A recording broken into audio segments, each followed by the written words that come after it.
Hello everyone. UPSC वाला में आप लोगों का स्वागत है। और आज हम लोग एक इम्पॉर्टेंट टॉपिक डिस्कस करने वाले हैं, दैट इज़ अबाउट जेलस की ट्रिप ऑफ यूएसए। देखिए, हमें ये चीज़ें कुछ समझनी पड़ेंगी। जो बहुत सारे एक्सपर्ट्स बात कर रहे हैं, बहुत सारे यूट्यूबर्स बात कर रहे हैं कि जेलेंस्की की जो ट्रिप है, वहाँ पे जो बातें हुई हैं, जो नेगोशिएशन सामने आए हैं, उनकी वजह से फिर से वॉर एस्केलेट हो सकता है। कारण क्या है? क्योंकि बहुत सारी डील्स के बारे में यहाँ पे डिस्कशन हुआ है कि अमेरिका ने जो अपनी पैट्रियट मिसाइल्स वगैरह हैं, इनको एक्चुअल में दिया गया है। इसके अलावा बहुत सारा पैसा एक्चुअल में कहीं न कहीं यूक्रेन को प्रोवाइड कराया गया है अमेरिका की तरफ से। तो इसकी वजह से कई सारे लोग ये कयास लगा रहे हैं, कई सारे लोगों के दिमाग में ये चीज़ें बनी हुई हैं कि फिर से वॉर एस्केलेट हो सकता है। और कई लोग एक्चुअल में ये भी सोच रहे हैं कि वॉर अगर एस्केलेट हुआ, तो क्या ये वर्ल्ड वॉर 3 में कन्वर्ट हो सकता है? यही सारी चीज़ें एक्चुअल में हमें आज समझनी पड़ेंगी और यही चीज़ें हम लोग डिस्कस करने वाले हैं। देखो, पहले हमें बेसिक्स पता होने चाहिए, तब हम इन चीज़ों के बारे में अनुमान लगाते हैं। किसी भी कंट्री के लिए सबसे पहली चीज़ होती है उसके अपने नेशनल इंटरेस्ट। नेशनल इंटरेस्ट की जब बात आती है, तो सबसे प्राइमरी जो ऑब्जेक्टिव है वो है सोवरेनिटी को सेफगार्ड करना, और यही सबसे बड़ा चैलेंज है जेलेंस्की के सामने। क्योंकि यूक्रेन ने उनकी बहुत सारी टेरिटरीज के ऊपर जो है वो अटैक करके अपने अंडर में ली है, तो सोवरेनिटी अंडर द थ्रेट है। ये सबसे बड़ा इशू है और ये सबसे प्राइम ऑब्जेक्टिव होता है हर कंट्री के लिए। जब भी हम किसी कंट्री के नेशनल इंटरेस्ट की बात करते हैं, तो सबसे पहला ऑब्जेक्टिव एक्चुअल में कहीं ना कहीं वो फिक्स रहता है कि वो अपनी सोवरेनिटी को सेफगार्ड करेगा, और उसी के ऊपर प्रॉब्लम है। तो फिर यहाँ पे बात आती है कि किस प्रोसेस के थ्रू एक्चुअल में सेफगार्ड किया जा सकता है। जब भी वॉर एस्केलेट नहीं होता है, तब तक हम कोशिश करते हैं कि हम डिप्लोमेसी के थ्रू, बैलेंस ऑफ पावर जैसी चीजों के थ्रू एक्चुअल में कहीं ना कहीं अपने नेशनल इंटरेस्ट को सर्व करें। लेकिन जब वॉर की सिचुएशन आती है, तब ये इक्वेशन चेंज हो जाती है। वॉर में फिर आप डायरेक्ट कॉन्फ्लिक्ट की तरफ जाते हैं, आप अपनी टेरिटरी को डिफेंड करने की कोशिश करते हैं। अब यहां पे भी जेलेंस्की ने एग्जैक्टली यही किया, लेकिन कहीं ना कहीं उनके अगेंस्ट में एडवर्स में सिचुएशन रही है। उनकी सोवरेनिटी अभी भी कहीं ना कहीं खतरे में है, रशिया डोमिनेट कर रहा है, ये सारी चीजें चल रही हैं। तो अब ऐसे में क्वेश्चन आता है कि अब ऐसी सिचुएशन में नेक्स्ट स्टेप क्या किया जाए। ऐसी सिचुएशन में फिर दूसरी कंट्रियों से हेल्प ली जाती है, जो जेलेंस्की ऑब्वियस सी बात है वही कर भी रहा है। लेकिन एक बहुत छोटी चीज है जिसको शायद बहुत सारे लोग ऑब्जर्व नहीं कर पा रहे। वो है कि अगर हथियारों की सिर्फ बात होती, कि सिर्फ हथियारों की डील करनी होती, तो वो चीज यूक्रेन से भी आसानी से हो सकती थी। वो एक फोन करते बाइडेन को और वहां पे सारी चीजें मैनेज हो जाती। फिर उसके बावजूद यूएसए की ट्रिप क्यों? और ये भी अगर अचानक से तुम देखो कि ये रशिया कहीं ना कहीं रशिया यूक्रेन वॉर में ये अचानक बनी हुई ट्रिप है, पहली ट्रिप है अगर पोस्ट वॉर के सिनेरियो में देखा जाए, तो अमेरिका जाना क्यों? सवाल ये उठता है। इसका आंसर एक्चुअल में टैक्टिक्स में ही छुपा हुआ है। अगर आप लोग एक चीज नोटिस कर रहे हो, काफी लंबे टाइम से जब वॉर एस्केलेट हुआ था, तो दुनिया भर में बहुत सारी चीजों में चेंजेस आए थे। बहुत सारे लोगों ने रशिया के ऊपर प्रेशर बनाने की कोशिश करी थी, बहुत सारे लोग बातें कर रहे थे, एक्सपर्ट्स भी, एनालिस्ट भी, कंट्रीज के बड़े बड़े डिप्लोमेट्स भी, हायर अथॉरिटीज भी, सब लोग बातें कर रहे थे। लेकिन वॉर का जो टाइम है वो काफी लंबा हो गया, और जब टाइम लंबा हो जाता है वॉर में, तो लोगों का धीमे धीमे इंटरेस्ट कहीं ना कहीं डिग्रेड होना शुरू हो जाता है। और जब इंटरेस्ट डिग्रेड होना शुरू हो जाता है, लोग, कंट्रीज एक्चुअल में जब एडॉप्टेबिलिटी में चली जाती है कि सिचुएशन यही रहने वाली है और हमें अपने नेशनल इंटरेस्ट को इसी के हिसाब से कहीं ना कहीं मैनेज करना पड़ेगा, तब फिर दूसरी सिचुएशन अराइज होती है।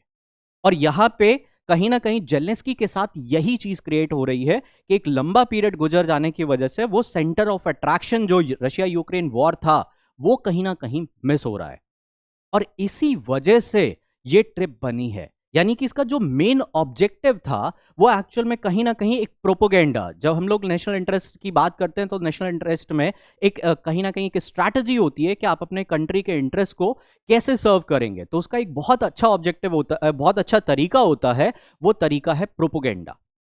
ये कहीं ना कहीं यूएस की जो ट्रिप है, उसका एक बेसिक ऑब्जेक्टिव था प्रोपोगेंडा करना। प्रोपोगेंडा एक निगेटिव सेंस में नहीं लेते हैं, प्रोपोगेंडा एक पॉजिटिव टर्म है।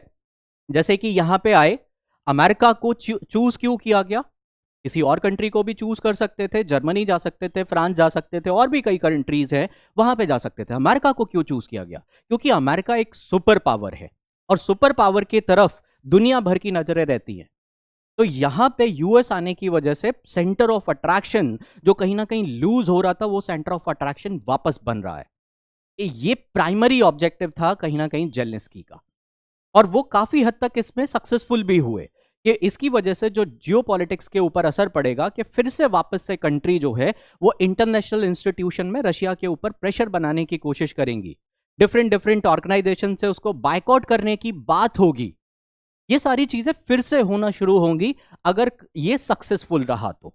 अब ये सक्सेसफुल रहेगा नहीं रहेगा, ये बात की बातें हैं, ये बहुत सारे फैक्टर्स के ऊपर डिपेंड करेगा। दूसरा जो ऑब्जेक्टिव था, जब एक्चुअल में जब इस चीजों को मैंने एनालाइज किया, देखा वहां पे, तो यहाँ पे यूक्रेन के जो यहाँ पे जेलेंस्की है, उनकी जो बेसिक डिमांड थी वो ये थी कि एयर स्पेस को कहीं ना कहीं रशिया के लिए बंद कर दिया जाए।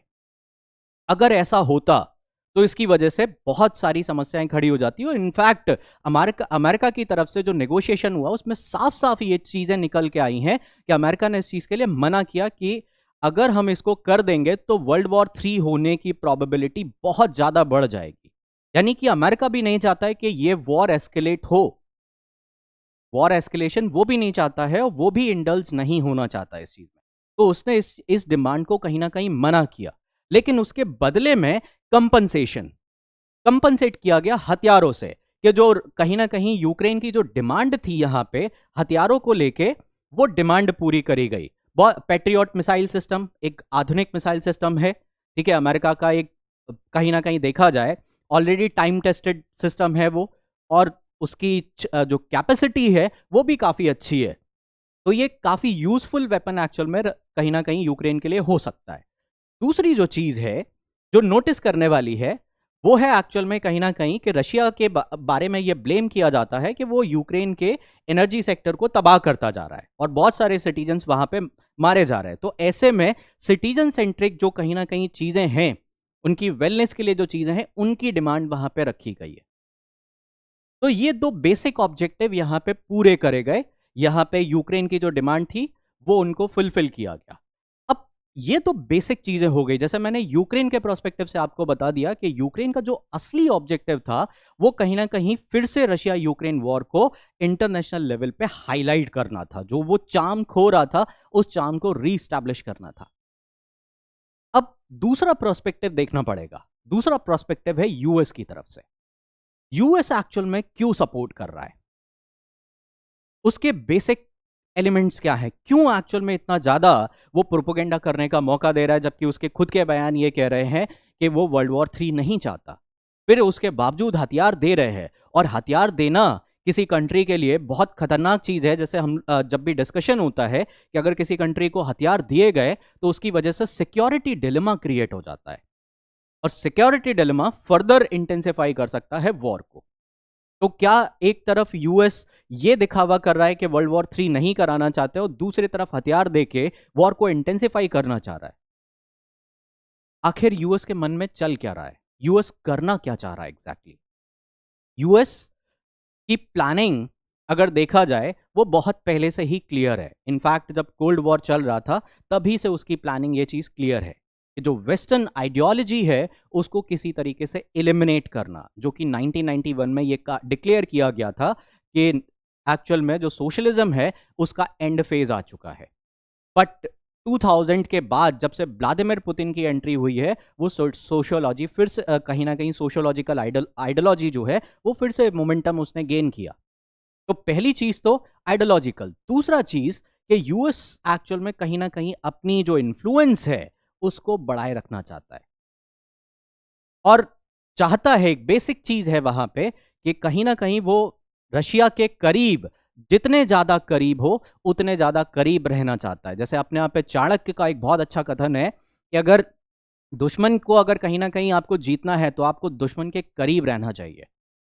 ये अपने यहाँ की पॉलिसी है। अगर देखा जाए वर्ल्ड वाइड, जैसे मॉडर्न थिंकर्स की अगर हम बात करें तो हमेशा जो आपके एनिमीज हैं एनिमीज को हमेशा कहीं ना कहीं काउंटर करते रहना चाहिए किसी ना किसी तरीके से, अगर आपको अपना इन्फ्लुएंस रखना है। जैसे अगर मैं एक एग्जांपल दूं यहाँ पे फिजिक्स का, जैसे फिजिक्स में आप लोग एक कॉन्सेप्ट पढ़ते हैं कि पावर जो है, power is neither created not destroy. उसी तरीके से सेम कॉन्सेप्ट आईआर में भी काम करता है कि एक्चुअल में जो पावर है किसी कंट्री की पावर, वो क्रिएट और डिस्ट्रॉय नहीं होती है। अगर एक कंट्री की पावर बढ़ रही है तो दूसरे की घटेगी, और रशिया की अगर पावर बढ़ रही है तो ऑब्वियस ही बात है कि यूएस की पावर वहां पे कम होगी। तो अमेरिका कहीं ना कहीं यहां पे यूक्रेन को एक बक कैचर की तरह इस्तेमाल कर रहा है, जैसे हम लोग कहते हैं ना कि बलि का बकरा बनाना, तो उसको इस्तेमाल कर रहा है और अपनी पावर को रीगेन करना चाह रहा है।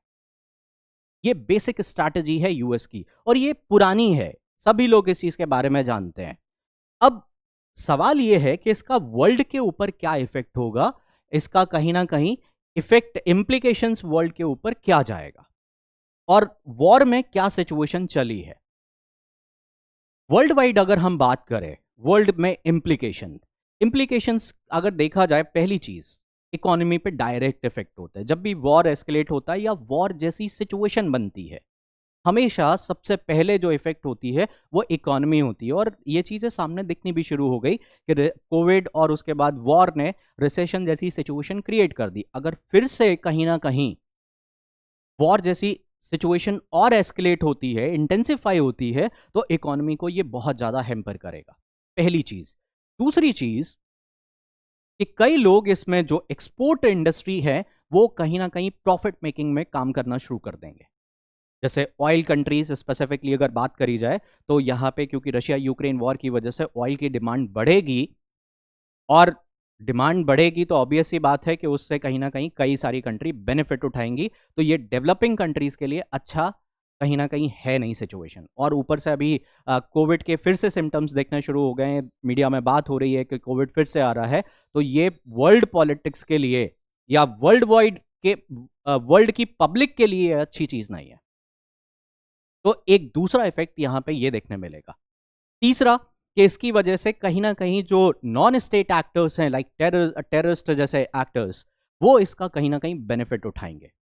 उसकी वजह से बहुत सारे रीजन कहीं ना कहीं ट्रबल में आएंगे ही आएंगे। तो ये थोड़े से इम्प्लीकेशंस हमें हाल फिलहाल में देखने मिलेगा। और अगर लॉन्गर टर्म में देखोगे तो ब्लॉक पॉलिटिक्स जो काफी हद तक पहले कम होती दिख रही थी, फिर से ब्लॉक बनने शुरू हो सकते हैं, फिर से दोबारा से। जैसे पुराने टाइम पे देखोगे तो दो ब्लॉक बन रहे थे, दो ब्लॉक बने थे कोल्ड वॉर के टाइम पे, एक यूएस ब्लॉक था और दूसरा कहीं ना कहीं यूएसएसआर का ब्लॉक था, बाइपोलर सिस्टम था। बट अब की बार ऐसे होने के चांसेस नहीं है। जो मेरा अपना अजम्पशन है वो ये है कि एक्चुअल में अब की बार जो ब्लॉक बनेंगे वो ट्रायंगुलर शेप में बनेंगे, यानी कि ट्राइलैटरल ब्लॉक के तौर पे बनेंगे, बाइपोलर नहीं बल्कि ट्राइपोलर के तौर पे बनेंगे। एक ब्लॉक यूएस का बनेगा, दूसरा ब्लॉक एक्चुअल में रशिया का बनेगा, एंड थर्ड ब्लॉक एक्चुअल में चाइना का बन सकता है। अभी इसके बारे में कंफर्म नहीं कहा जा सकता, लेकिन मेरा अजम्पशन अभी तक ये है कि ये तीसरा ब्लॉक भी बन सकता है। उसके कुछ सिम्टम्स मुझे दिखे हैं, क्योंकि रशिया और चाइना के बीच में भले ही वॉर के टाइम पे कहीं ना कहीं इंटरमिंगलिंग है, लेकिन इनके बीच में अपने इंटरनल डिफरेंसेस बहुत ज़्यादा हैं। और ऐसे में चाइना एक्चुअल में अपॉर्चुनिस्ट कंट्री है, रिवीजनिस्ट स्टेट है, तो वो ऐसे में अपनी कहीं ना कहीं पावर बढ़ाने की कोशिश जरूर करेगा। तो इम्प्लीकेशन बहुत खतरनाक हो सकते हैं वर्ल्ड के लिए। अगर वॉर के हिसाब से देखा जाए तो वॉर में अभी तक जो कैजुअलिटीज हुई हैं वो काफी ज्यादा है ह्यूमैनिटेरियन पर्सपेक्टिव से। ह्यूमैनिटेरियन पर्सपेक्टिव से अगर देखोगे तो कई सारी रिपोर्ट्स ये कहती हैं कि मोर देन 10,000 से ज्यादा सिविलियंस एक्चुअल में इंजर्ड हुए हैं, ठीक है। और लगभग 7,000 के अप्रॉक्स एक्चुअल में कहीं ना कहीं डेथ हुई है, और लाखों लोग, मिलियंस ऑफ पीपल एक्चुअल में कहीं ना कहीं अपनी कंट्रीज छोड़ के दूसरी जगह पे शिफ्ट हो चुके हैं। तो ह्यूमैनिटेरियन पर्सपेक्टिव से भी अगर देखा जाए तो इसका इफेक्ट जो है वो लार्जर क्रिएट हो सकता है। अब सवाल ये आता है कि थर्ड वर्ल्ड वॉर, क्या ये प्रोबेबिलिटी बनती है, पॉसिबिलिटी है थर्ड वर्ल्ड वॉर बनने की? बहुत सारे एक्सपर्ट्स का मानना है कि थर्ड वर्ल्ड वॉर हो सकता है, बट मेरा ऐसा मानना नहीं है। उसका कारण है, वर्ल्ड वॉर होने के पहले अगर तुम देखोगे तो वहां पे न्यूक्लियर वेपन नहीं थे। जैसे कई सारे एक्सपर्ट लाइक जॉन मर्सिमर वगैरह की जो थ्योरीज हैं, जब आप पॉलिटिकल साइंस वगैरह में जाएंगे तो जॉन मर्सिमर एक बहुत बढ़िया रिनोन्ड स्कॉलर हैं। उन्होंने एक्चुअल में कहीं ना कहीं न्यूक्लियर डेटरेंस की बात करी थी कि जो कोल्ड वॉर है उसके टाइम पे कोल्ड बनाए रखने का कारण था न्यूक्लियर डेटरेंस। और इस चीज़ से मैं भी काफ़ी हद तक सेटिस्फाई हूँ, ठीक है। और इस चीज़ को मानता हूँ कि पुराने टाइम पे कोल्ड वॉर वर्ल्ड वॉर इसलिए हुआ था क्योंकि इस तरीके के वेपन्स एक्चुअल में नहीं थे कि जो तुम्हारा कहीं ना कहीं मास को पूरी तरीके से एलिमिनेट कर दें। बट 1945 के बाद जब वेपन ऑफ मास डिस्ट्रक्शन यानी कि न्यूक्लियर वेपन जब जापान में यूज़ या उसकी कैपेसिटी देखी, तो उसके बाद से ये रियलाइज़ हो गया कि इसको यूज़ करना कहीं ना कहीं ह्यूमैनिटी के लिए बहुत डिजास्टर है, एक तरीके से खतरनाक वाली सिचुएशन है। और आज की डेट में बहुत सारी कंट्रियों के पास न्यूक्लियर वेपन है और कई सारी कंट्रियां ऑलरेडी प्रोग्रेस मोड में है न्यूक्लियर वेपन अचीव करने के लिए। तो ऐसे में कैजुअलिटीज या वर्ल्ड वॉर 3 होने के जो चांसेस हैं वो नेग्लिजिबल हैं। मैं इस चीज से डिनाई नहीं कर सकता कि वर्ल्ड वॉर 3 नहीं हो सकता है, बट उसके लिए बहुत एक्सट्रीम कंडीशन बननी पड़ेंगी। अभी के जो जो हालात हैं, जिस तरह की चीजें चल रही हैं, उनको देखते हुए हम लोग ये नहीं कह सकते कि अभी वर्ल्ड वॉर 3 होगा, ठीक है। तो ओवरऑल जो ट्रिप है इसका ऑब्जेक्टिव एक्चुअल में हथियार नहीं बल्कि प्रोपोगेंडा है। इस चीज को समझना पड़ेगा। हथियार ऑलरेडी आ सकते थे, किस बहुत सारे तरीके हैं, दूसरी कंट्री से भी आ सकते थे, लेकिन यहाँ पे मेन ऑब्जेक्टिव जो चार्म खोया है उस चार्म को रिवाइव करना है और कहीं ना कहीं दबाव क्रिएट करना है रशिया के ऊपर, जिससे दोबारा से नेगोशिएशन हो सके, दोबारा से पीस एस्टैब्लिश हो सके। तो अभी हम लोग आगे चल के देखते हैं कि क्या होता है, फिर फर्दर हम लोग डिस्कशन आगे करेंगे। जैसे भी एविडेंस हमारे पास आते हैं हम लोग आगे फर्दर डिस्कशन करेंगे। तो आज के लिए इतना ही। Thank you. All the best.